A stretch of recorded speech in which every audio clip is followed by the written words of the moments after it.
あの剣は。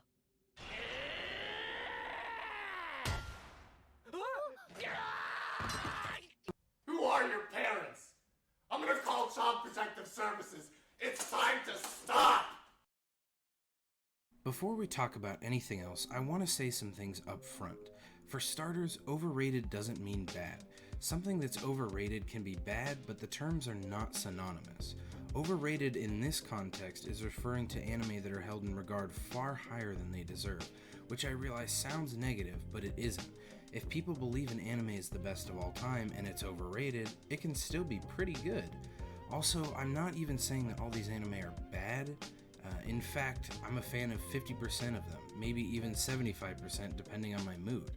Now, none of the words I just said will quell the rage building in any fanboy who watches this video's heart, but I wanted to say them nonetheless. These anime aren't in any sort of order either. Some probably are more overrated than others, but ranking them isn't really my thing. Starting things off, we have an anime I've already talked about my hatred for in a couple videos, Black Clover. However, in those videos, I took a couple of points and talked about them in a lot of detail. This video, I'm just going to be giving an overview. Black Clover is an anime that took off before its time. It had the perfect storm of a decent manga with a fan base and a release date and time slot that left it with little competition. So it didn't really have to earn its success and learn like other anime have had to. As a result, the show is actually lower quality now 100 episodes in than it was in the first 10 episodes.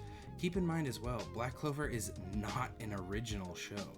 I would say the nicest way I can put it is that it's heavily inspired by its shonen contemporaries, but I already have a video planned for showing how Black Clover copies other shows. When I think of what makes an overrated anime, a few things come to mind. Stuff like filler, bad animation, plot holes, and bad characters. Black Clover is guilty of almost all of these things to some degree. I would say that the two it's most notorious for, though, are bad animation and filler. This anime is rough at times with visuals. Most of the time it's pretty boring, with characters not moving a single cell in their bodies below their neck when they're talking.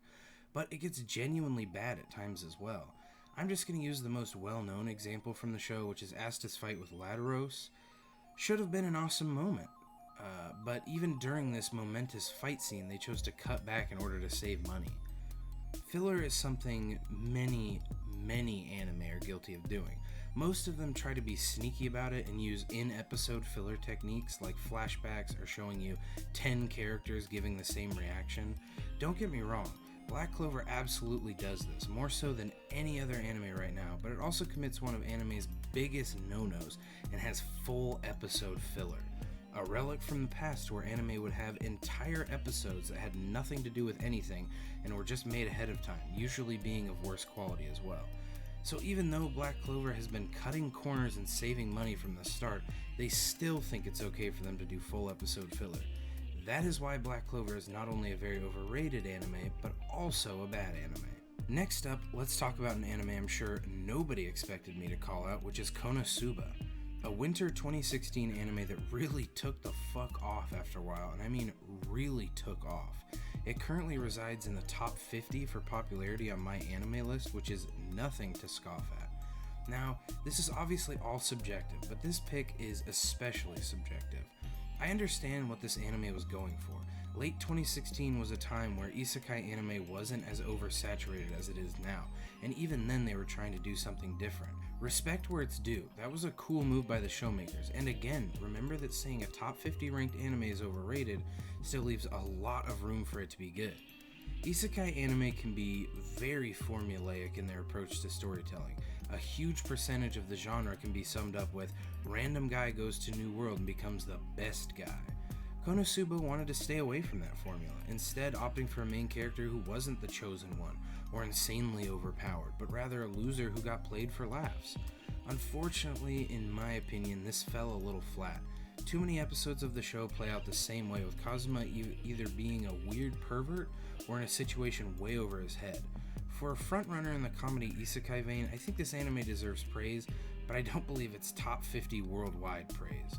Not a bad anime by any means though, and if anyone asked me to recommend a lighthearted adventure comedy anime, this show would be among the first, if not the first, I'd bring up. Now then, moving on to probably one of the more polarizing anime I can even think of, we're going to talk about Attack on Titan. This is a show that is either adored or hated, it seems, with every conversation I see about the show leaning far to one side or the other. Both sides of this discussion have legitimate points that back up their opinions, which is why I think it's stayed so heated for so long. I don't want to come across as a fence sitter though, so let me lay out my feelings about Attack on Titan. A fan in theory, but not in execution. Now, how to describe that? Basically, I like the overarching themes and storylines, but feel on an episode-to-episode basis the show falls flat more often than not. A phrase I actually use quite often when talking about other anime is Attack on Titan syndrome, to describe a show having pacing issues. For me, this was the biggest deal breaker of Attack on Titan, its inconsistent pacing. The show is made up of arcs, like most other long-running anime, but even within these arcs, the pacing varies wildly. Sometimes even in a single episode, the pace will be all over the place. Attack on Titan currently sits at number 2 on my anime list popularity chart, which for me is bad news bears, because even hinting that the show could be less than stellar is probably inviting trouble. However, being so highly rated comes with scrutiny from assholes like me, and I don't think I'm alone in my pacing thoughts. Friends of mine that are real Attack on Titan fans bring this up as well. Episodes can be almost too boring to sit through or so fast you get mental whiplash from them. I've thought at times too that this may have been intentional by the show creators, putting in large chunks of boring content so that when excitement does happen, it's heightened by your boredom.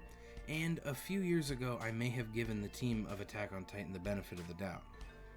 Not today though. Years of studios letting me down and fucking up some of my favorite series has left me a cold husk of a man. So I'm gonna remain on the side of it being done by accident until further notice. Like I said before though, I enjoy the characters and themes of the series, and I think the story could be amazing if it weren't for the pacing issues. Still an okay anime, but wildly overrated. Lastly, I want to talk about an older anime, a series that has been out of the limelight for a while now, and that's Bleach. Why do I want to talk about Bleach? Because this is an anime that I myself used to rate far too highly. When asked what the best anime was, without fail, I'd always say Bleach. That was before I became a man of impeccable taste like I am today. Let me give a little backstory. Bleach was the first anime for me, the one that started it all. Technically, I think the first anime I saw was Inuyasha at a friend's house, but I was super young and didn't understand even a tiny bit of it. Bleach was the first anime I watched on my own, out of choice to completion, and I marathoned the shit out of it. 366 episodes devoured in 3 weeks during summer break from school. It's fair to say I was quite a fan. It was the most awesome thing young me had ever seen. These people rushing each other with swords and blood spraying everywhere was all I needed to fall in love. Why am I saying this? To show that even I, a god amongst men, had problems overrating anime, and that it's okay to do so as long as you can reassess and move forwards. I still, to this day, have a soft spot for Bleach despite its shortcomings, and oh boy does it have shortcomings. It was a pioneer in anime, but in a very bad way. Never before had an anime been almost half filler, but Bleach said fuck it and just did it anyways. Honestly, it being ranked 24 on my anime list is bittersweet to me. Bitter because it is riddled with flaws and doesn't deserve to be so high, but my childhood nostalgia wants it to be number 1 for old time's sake. Nostalgia aside though, this anime is actually very overrated by the people that are a part of its fan base, even to this day. I'd originally wanted to spend the most time analyzing Bleach, but then I realized that YouTube has been full of people doing that for years, and nothing I could make in a week would compare. I hope more than anything that this video made you look back at some of your own top anime choices and gaze upon them with more scrutiny. I've said it before, but I honestly do think that cynicism has a valuable place in media. Only by being critical of flaws can we expose them to move past them. Anime should be getting better and better as time goes on, and yet, some days I can't help but feel like we've stagnated or even regressed. That's it for this video though, so thanks for watching if you made it this far.